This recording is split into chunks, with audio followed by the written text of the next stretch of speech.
এটা আপোনাৰ ক্ৰিমিনেল এটা মিছকেছ বিবিধ গোচৰ বুলি কয়। বিবিধ গোচৰ 1/24 তেখেতসকল আমি আগবঢ়াব কৰিছিলে মহামান্য আদালতত আমি হাজিৰ হ'লোঁ আৰু তেওঁলোকক যোনখন এখন মানে বোন এখন মানে আণ্ডাৰটেকিং দিব কৈছিলে যে তেওঁ 1 বছৰলৈ কোনো ধৰণৰ আন্দোলন বা শান্তি শৃংখলা বিঘ্নিত কৰিব বা কোনো কাৰ্যত তেখেতসকল জড়িত হ'ব নোৱাৰিব।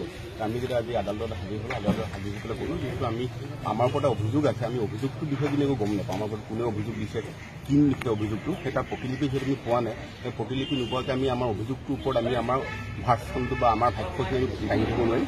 সেইকাৰণে আমি আদালতত আদালতো আমাৰ কথাটো শুনি পেলাই কৈছে ঠিক আছে আপোনালোকৰ এটা প্ৰতিলিপি আজি আমাক তেওঁলোকে প্ৰদান কৰিব। সেই প্ৰতিলিপি প্ৰদান কৰাৰ পিছত পৰৱৰ্তী আপোনাৰ 29 জানুৱাৰী তাৰিখে এটা তাৰিখ ধাৰ্য কৰিছে। সেইদিনাখন আমি আমাৰ যোনখিনি ক'বলগীয়া আছে সেইখিনি আমি লিখিত আকাৰে মহামান্য আদালতত মানে দাখিল কৰিম আৰু তাৰপিছত সেই দুটা পক্ষ শুনানি লোৱাৰ পিছত আদালতে এই বিষয়ে এটা আপোনাৰ ৰায়দান কৰিব। এইখিনি আইনৰ কথা যিখিনি প্ৰচিডিউৰ এইখিনি কথা আমাৰ সন্মানীয় অধিবক্তা ঋতুপল্লৱ শইকীয়া ডাঙৰীয়া আৰু গুৱাহাটীৰ পৰা আমাৰ সন্মানীয় শান্তনু বৰঠাকুৰ ডাঙৰীয়া দুয়োগৰাকীয়ে আমাক এইখিনি কৈছে। ইতিমধ্যে আপোনালোকে গম পাইছে। কিন্তু আমাৰ কথাটো হ'ল যে এই ফৰ্মেলিটিজবিলাক নোকোৱাকৈ আমাক সেইদিনাখন যেতিয়া গ্ৰেপ্তাৰ কৰি অনা হৈছিলে প্ৰথমতে আমাক ক'লে যে তোমালোকে অমিত শ্বাহ ডাঙৰীয়াৰ সন্মুখত আন্দোলন কৰিবলৈ গৈ আছা, আমি তোমালোকে সেইটো কাৰণে আমি উঠাই আনিছো। কিন্তু থানালৈ আনি আমাক কৈছে নহয় তোমালোকে এই 107 আণ্ডাৰ ছেকশ্যন 107ত তোমালোকে বন চাইন কৰিব লাগিব। কিন্তু আমাৰ স্পষ্ট কথা, আমি কি এনেকুৱা কাম কৰিছো?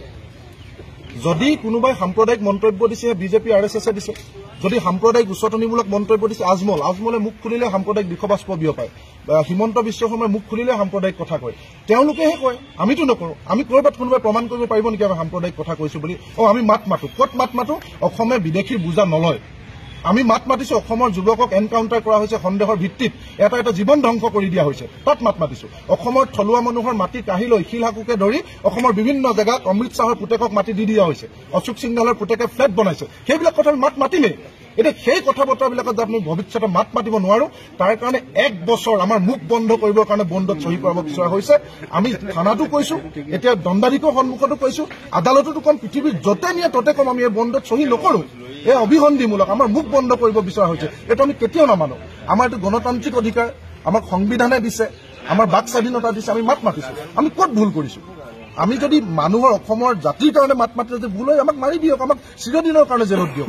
এনেকুৱা বন্ধত আমি কেতিয়াও চহী নকৰো। আমাক কি কৰিব বিচৰা হৈছে মই আপোনাক এটা কথা কৈ আছো। এজন খেতিয়ক ধৰি লওক, তেওঁ খেতিত নামাৰ আগতেই তেওঁ সোধা হৈছে তুমি কি নাঙলেৰে হাল বাবা? এতিয়া আপোনালোকে চাওক, খেতিয়কজনে কি নাঙলেৰে হাল বাব সেইটো নিৰ্ভৰ কৰিব বতৰ আৰু পথাৰৰ ওপৰত। যদি বতৰ ভাল হয়, পথাৰত যদি বোকা পানী থাকে তেতিয়াতো কাঠৰ নাঙলেৰে হাল বাব। যদি মাটি টান হয় তেতিয়াহ'লে চিম্ফ নাঙলেৰে হাল বাব। তাতকে যদি টান হয় তেতিয়াহ'লে তেওঁ প্লাউ হেৰো লগাই দিব লাগিব।